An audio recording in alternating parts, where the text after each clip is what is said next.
All right, so, we got this letter, supposedly from Pontius Pilate, and let me tell you, it's really got us thinking. Oh, yeah, definitely. I mean, this could be an actual account, from the Roman governor who, sentenced Jesus to death. That's huge. It really is. Like, if this is real, it's like holding a piece of history. Absolutely. Even if it's not, even if it turns out to be, a fake, it still tells us so much about how people saw Jesus, both then and, later on. It's amazing the details in it, like how Pilate describes Jesus. Tall, powerful. He even says hair the color of ripe chestnuts. Yeah. That's specific, isn't it? It makes you wonder, why put that in there? Unless it, meant something to the writer or to whoever they thought would read it. Maybe we're overthinking the hair thing. I don't know. But then he talks about Jesus's eyes, gray eyes that could pierce the soul, and his hands, how they were pleasing to look at. It's more than just like a physical description, isn't it? Exactly. It's like they're trying to show us Jesus's personality, his charisma. And we see that actually in a lot of paintings of Jesus throughout history. Wait, so you're saying this letter, maybe written centuries ago, could have influenced how artists pictured Jesus, even without them knowing? It's possible if this letter was, passed around, people would get this image in their heads, and maybe artists picked up on that, even indirectly. Think about how often we see Jesus with long hair and, that intense look, even today. Yeah, you're right. Okay, but let's not forget the big thing. Pilate basically begging Emperor Tiberius to understand why he had to crucify Jesus, saying he didn't want to, but felt forced into it. Right, and this is where the history comes in. Pilate was in a tough spot governing Judea. He had to keep things peaceful, keep both the Jewish leaders and Rome happy. So this letter, maybe it was a way to save himself, to make sure nobody blamed him. Like political spin from beyond the grave, right? Oh. Makes you wonder, how much of this can we actually believe? Exactly. That's the million-dollar question. Can we separate the facts from, what he wanted people to think? That's what historians struggle with all the time, especially with someone like Pilate, who is so powerful and so controversial. And then there's this stuff about what happened during the crucifixion. It gets even wilder. Darkness, stars in the daytime, even the dead coming back to life. Wow. Right. These kind of events in the sky, a lot of cultures use them to show, really important moments, like when the whole world changes, eclipses, comets. People see them as signs, good or bad. So are we supposed to believe these things really happened, or is there some deeper meaning, like a symbol? People have argued about that for centuries. Literally, some say it all happened exactly as described.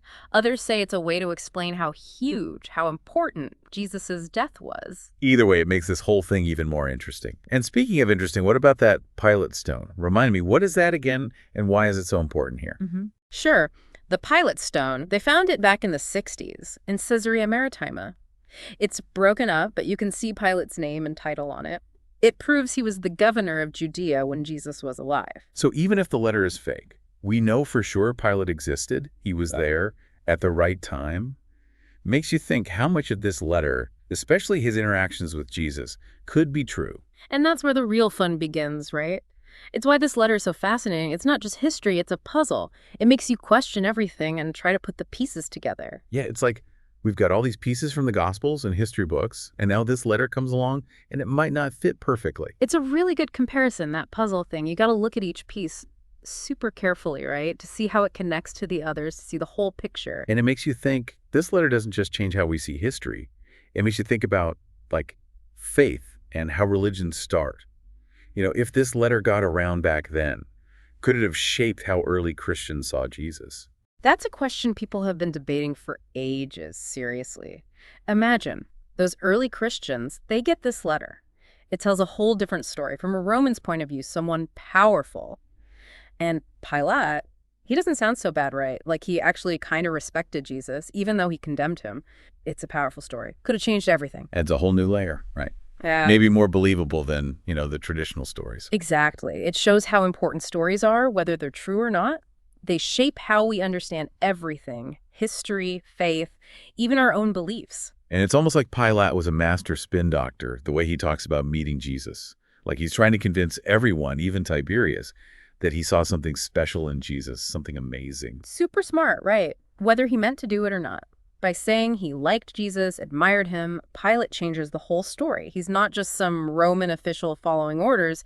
He's a guy who can spot real greatness, even if he ends up killing the guy. So you're saying he could, respected Jesus but still felt he had to crucify him. Isn't that kind of, well, contradictory? Not really. I mean, history's full of that kind of thing. Think about all the leaders who do stuff that goes against what they personally believe, right?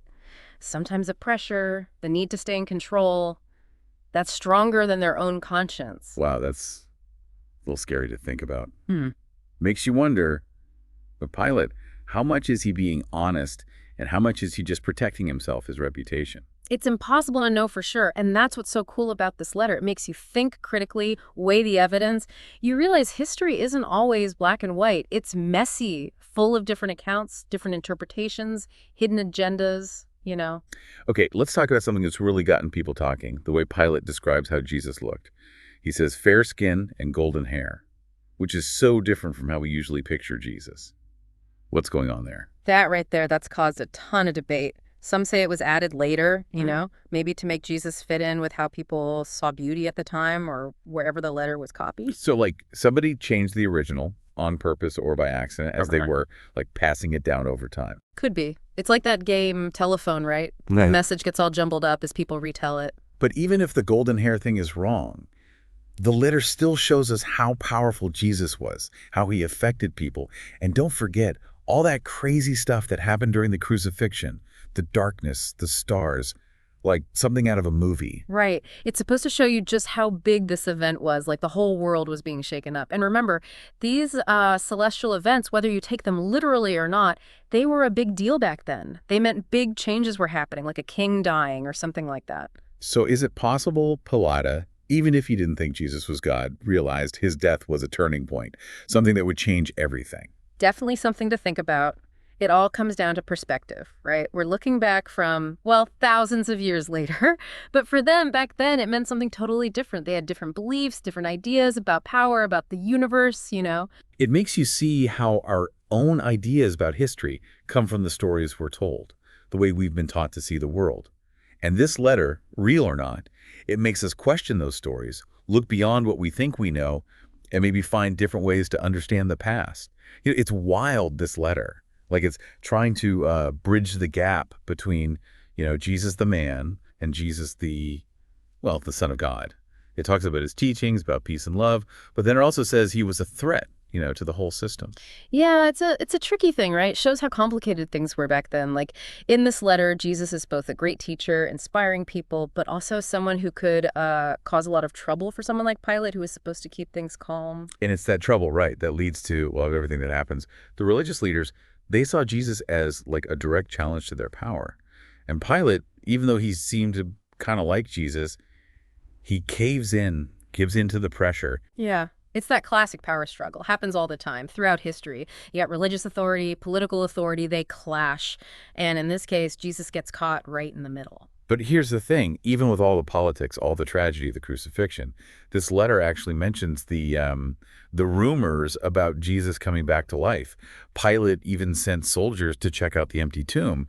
It's almost like he's trying to believe it himself, maybe even trying to convince Tiberius that something supernatural really went down. Right, and that's what makes this letter so different. It's not just like a dry historical account. It feels personal, like Pilate's own way of trying to figure out what he saw, what it all meant. Imagine that, going through something like that and then having to like rethink your whole worldview. Yeah, it must have messed with his head big time. Makes you wonder, what was he thinking in those days after the crucifixion? Did he just brush it off, the rumors and all that?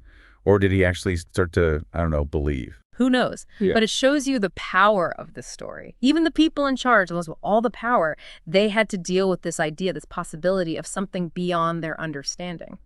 So as we wrap up our deep dive into this incredible letter, what do we want our listeners to take away? What makes this, this piece of history so important, even all these centuries later? It reminds us, I think, that history isn't always simple.